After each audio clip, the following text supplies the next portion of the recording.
You know, if I had the skills and the money to do so, I would totally have a skit right here where I'm in an X-Wing and I die trying to kill the Death Star.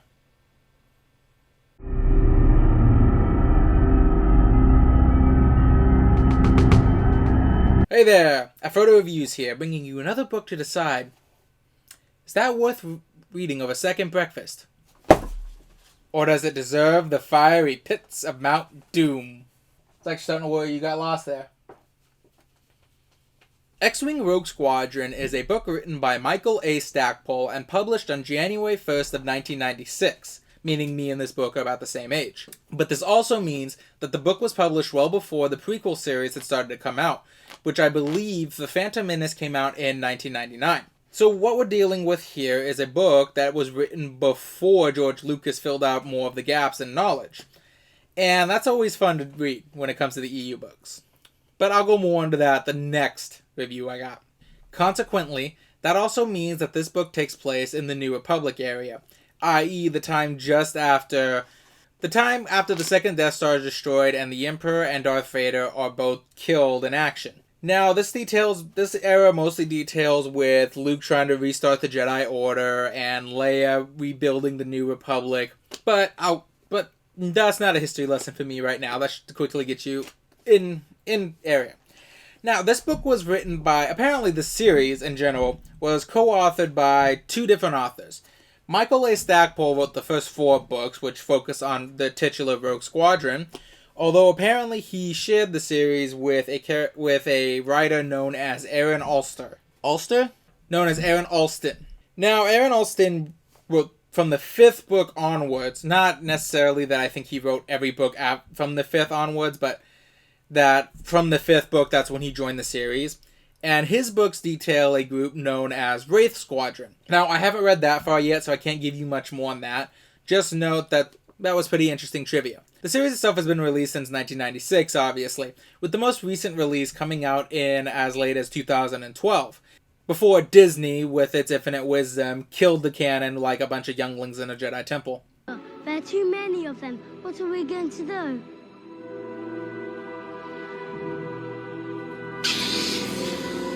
That might be one of the darkest jokes I ever made. At least on the channel. Anyways, here's your report card.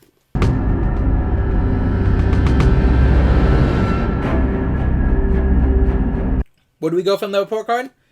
Why, the cover, of course. Now, the cover for Rogue Squadron is simple despite the chaotic look it has. By the extension, just like the Death Star, it's simple but effective. Now, all you really have on the front is what looks like a squadron of X-Wings engaging with a squadron of TIE Fighters in a dogfight. You see a clear Star Destroyer in the background with a planet there. None of it necessarily ties into any direct scene from the book, apart from just being a space battle. But I think it's very effective in the sense that it tells you clearly what it's about. Now, obviously, there's no way to really depict the New Republic era effectively in a way that a casual audience would understand. So I completely get why when I first picked this up, misunderstood this as being part of the Galactic Civil War era instead. So yeah, but apart from that, the cover is very simple but effective. This book details an X-Wing squadron and its group of pilots as they fight what's left of the Empire.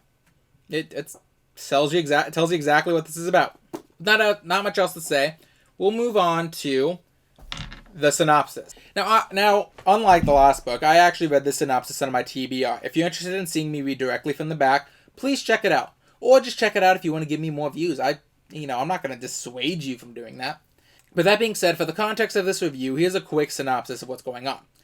Republic hero Wedge Antilles decides to reform the Rogue Squadron about, I remember the book saying 7 years. However, that may be in contention based on something I've read in my next book. But for now, after the Empire has fallen, Wedge Antilles wants to reform the Rogue Squadron. Now, since the Empire has sort of started falling to the very end, has sort of started basically collapsing in on itself without the help of the Emperor and Vader, but is still a formidable power despite that, Wedge Antilles knows that the Rogue Squadron is as much a tactical decision as it is a political decision. The New Republic wants to become a legitimate government. It wants to rule back over what the Empire took from the previous Republic. And to do that, they remake the Rogue Squadron as a group of heroes to be seen. Now, I think the book very effectively details the reality of the situation based on what they're going to be perceived as. In the very first scene, with Wedge Antilles basically giving a speech and saying, "You are never going to be a legend in Rogue Squadron. The legends that you know of, Perkins, Biggs, but all the Rogue pilots you see die in A New Hope, and then later on in The Return of the Jedi, you are never going to be more popular than them because they're legends because they died." And that's just very effectively setting the stakes. Now, apart from that, the book mostly just details their various actions against the Empire, with the main one after about the halfway point, an attack on Black Moon, a Imperial stronghold, with the ultimate goal of eventually reaching and retaking Coruscant from the Empire. Due to it being the Rogue Squadron books, it focuses much more on the space battles around these rather than any of the ground assaults. In fact, you get absolutely nothing from the ground assaults. Rogue Squadron also deals with the characters, their life between missions, and how they deal with the losses that come with being part of Rogue Squadron. Without much else to being said, let's move on to the review. Rogue Squadron is a good book. Truth be told, much like with Rogue Planet. Actually, I didn't realize the naming scheme there till just this second, but yeah, okay, ironically, Rogue Squadron and Rogue Planet have very much the same feel for me. I don't have much to say about it in the long run of things. Now, whereas Rogue Planet, this was mostly because the book just gave me a general, feeling throughout.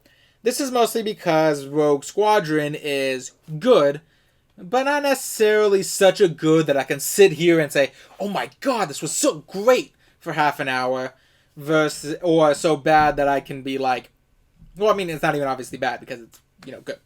The book does its best to sell you on everything it's putting forward, and pretty much succeeds at every attempt it does. So I really don't have much else to say. There's no gasp moments of, "That was so great." So if it feels like I'm stretching for some stuff here and there, just know that I do have things to talk about. Don't get me wrong. But again, I would say that it kind of evens out into just a good. Not great, not bad, but good. For example, our heroes are interesting, at least the ones that get significant focus. Such as Corran Horn, who is our more or less new main protagonist. He is one of the new pilots in the Rogue Squadron underneath Wedge, and for the most part, he gets the most focus as a sort of protagonist, sharing it with Wedge Antilles himself. I enjoyed both their chapters. However, one thing I want to note is it definitely, much like Admiral Dela from the previous book Death Star, I can't help but feel like Corran was introduced in a book that was published before this, and I'm seeing the after effects of that because I'm sitting here reading, and the way it talks about his backstory and who he was before it comes here, it says it with such a way that it's like, I feel like it expects me to know this already. So obviously there's that aspect to it that I have to warn you about. As opposed to that, though, Wedge Antilles very clearly gets his day in the light. Most of the other pilots get just enough characterization that you do feel for them when they're in battle. Although I would argue after it kind of goes on a sliding scale from they have character to here's their one quirk and that's their character. For example, I really do like the Noir, however you're supposed to say his name, who is a Twi'lek lawyer turned star pilot. Now, you do get glimpses of a deeper personality, but for the most part, his personality is he has Leku, which is, by the way, what those things on the Twi'leks are called, Leku. And, okay, this is another thing I'm going to say for the next book, but yeah, there's another part of that I'm going to talk about later on. Now, our antagonists are a bit more weak in comparison. The main one that we focus on is a guy named Curtan Lore, a former Imperial intelligence officer who's kind of been raised through the ranks after the defeat of a lot of the Empire's leadership following the second Death Star. Now, Curtan Lore was an interesting prospect at first. He is described as looking very much like Tarkin, and through the first few chapters imply that he very much is trying to cultivate that look by the way he acts, but he just simply doesn't have the same metal and commanding presence that Tarkin does, which was an interesting premise. A character that by all rights should have the same authority and presence as Tarkin, but fails to convey it, and is obviously frustrated he can't. However, he's kind of quickly knocked off the greater scope antagonist by a character named... Anyways, unfortunately, apart from that, afterwards, it just sort of lets him... It doesn't do much with him. He almost becomes like a sort of Thrawn ripoff later on. And obviously he might change in later books, but he does a thing that I dislike that Thrawn did in the Outbound Flight, which I'll talk more about in my next book where it's more relevant. He basically has an eidetic memory, and that's kind of used as an excuse for him making these impossible leaps of logic to figure out what our heroes is up to. But apart from that, it's not too bad. Our other antagonist, the lesser one, is a character named General Dericote, who runs the Imperial facility of Black Moon. Turns out to be a selfish guy who has been maintaining his stronghold on Black Moon and has it so well defended, not because he's really that invested in keeping the Empire alive, but rather he found an old Alderaan facility there and has been selling Alderaanian plants on the black market since the planet went poof. It has become a very profitable industry for the few remaining Alderaanian refugees out there. The other one, the greater scope antagonist, the person who's kind of taken over since the death of Emperor Palpatine, is someone named Isard. I'm struggling to remember her first name, but she's basically was the head of the Imperial Intelligence. She's got heterochromatic eyes, and she's kind of like an ice queen. She's literally even given the nickname Cold Heart, or Ice Cold, or something like that, to the point where it's like, okay, that's a little on the nose, don't you think? Also, while I'm on her, Stackpole, you realize that women have several different shapes that they come in, right? That they aren't all good-looking, slender, with long, shapely legs, because that is every female character in this book with significant screen time. I'm not even joking. Every character is described as good-looking, slender, with long, shapely legs, if they are female. So that is something you kind of notice. It's one of those, once you notice it, you're sort of like, okay. But it doesn't really bring the story down. It's just kind of one of those, if this is, I think you have a preference there, Stackpole. The story itself is alright. I looked into Stackpole, and I found that he's actually a huge writer for the Star Wars EU video games.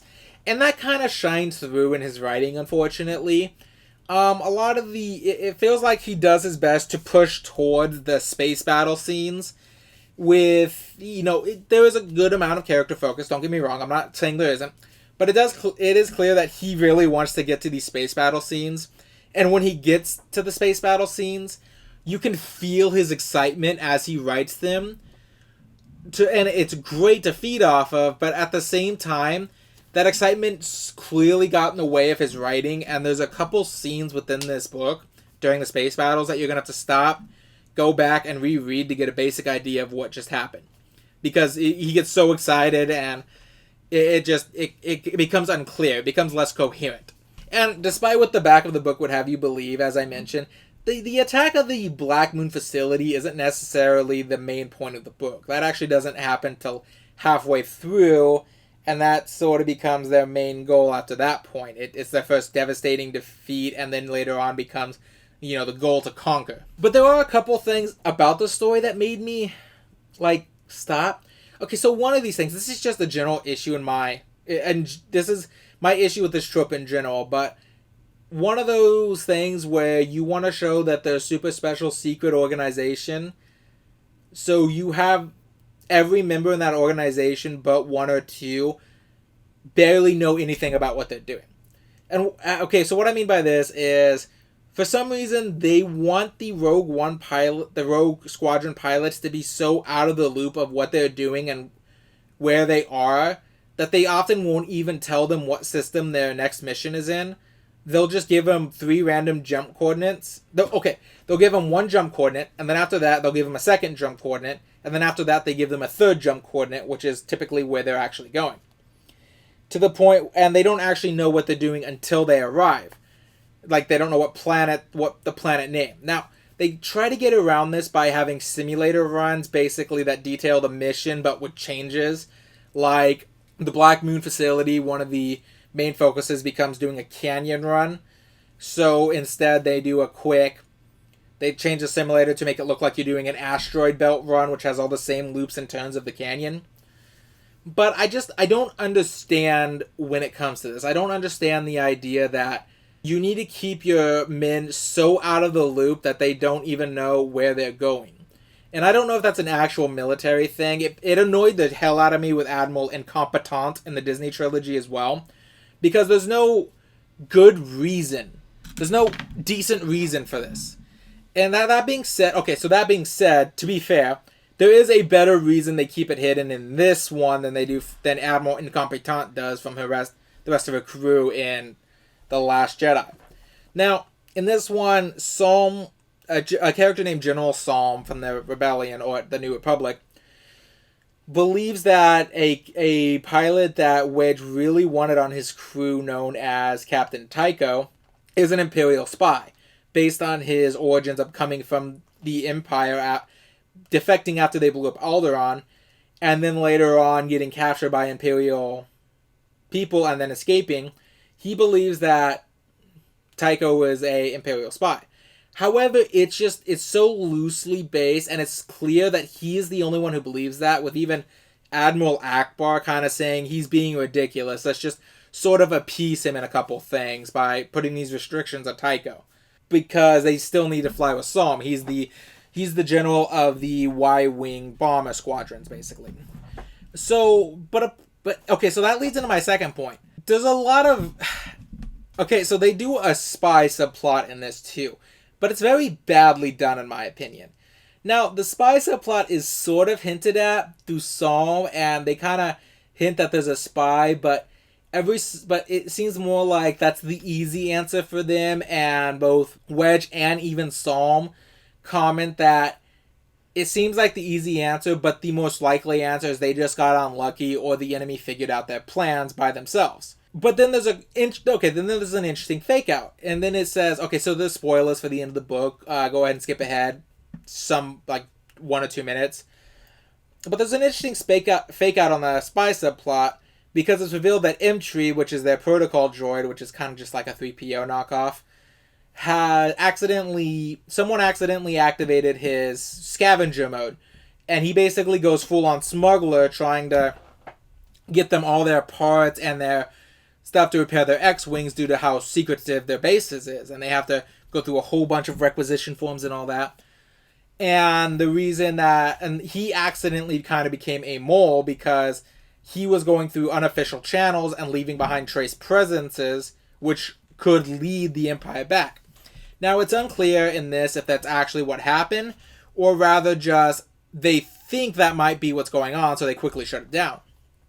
But then, out of nowhere, in the epilogue, it just suddenly says, oh no, we've had an inside man all along. So it just sort of, it's one of those, it's like our agent in the Rogue Squadron has provided us with some useful information. And it's just one of those, I don't get it. Why did there need to be a spy subplot? Especially when you put so much effort in making Kirtan Lore's eidetic memory and showing how he's able to figure out where Rogue Squadron is coming from to get where they are. It's just one of those, I don't get it. The spy subplot felt tacked on. In terms of continuity with the rest of the series, there's no specific instance I can point out where it snaps at mainline canon or even the canon of other EU novels. And what few snaps I did find were easily explained away. Such as this book was published before those things came out. Apart from that, I guess I did find quite a bit to talk about in comparison to Rogue Planet. But apart from that, there really isn't much else I can say, so 7 out of 10.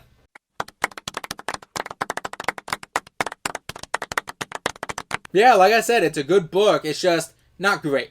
I guess there is a bit I found to talk about the more I thought about it, but for the most part, it just very clearly hugs that good line. It's not bad, but it's not great. It's good. That's all I can say about it. It's good. But the real question, does it deserve Mount Doom? No, obviously not. I mean, apart from the obligatory spy subplot and the weak villains, it's fine. It's a good read. I can definitely recommend this book to anyone who's interested in the Star Wars EU, or if you're interested specifically in Wedge Antilles as a character. You might even be interested in it if you're just looking for a sci-fi book that deals with starfighter pilots. Although I don't think you would appreciate it as much if you go into it with a neutral viewpoint or even a dislike of Star Wars. I mean, I can't recommend that for any of them, but it's definitely not a must-read of the Star Wars EU so far, though. At least not yet, as obviously there's 9 more books in the series that I haven't read, and maybe they'll get, so much better as they go on. But at the moment, no, they are not must-reads. Honestly, the best way I can probably sum up why this book straddles that good line so much is that it's probably using this book to set up the things that will happen later. Much like, Marvel's Phase 1 in the movies. Those movies might be boring at times, but they're setting up Avengers. So for all I know, this is going to lead up to a great Avengers kind of book. That remains to be seen, though. As I said, at my current rating, it's a good book, not great. I would recommend it if you're interested in Star Wars, but say it's not a must-read. With that being said, it's time to move on.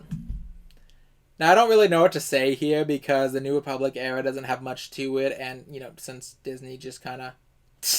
The Emperor's fallen, Vader turned back to the light, then died too.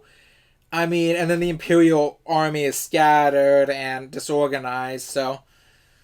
I mean, unless they can find a real heir to the Empire, I'm not really sure what else there is to be said.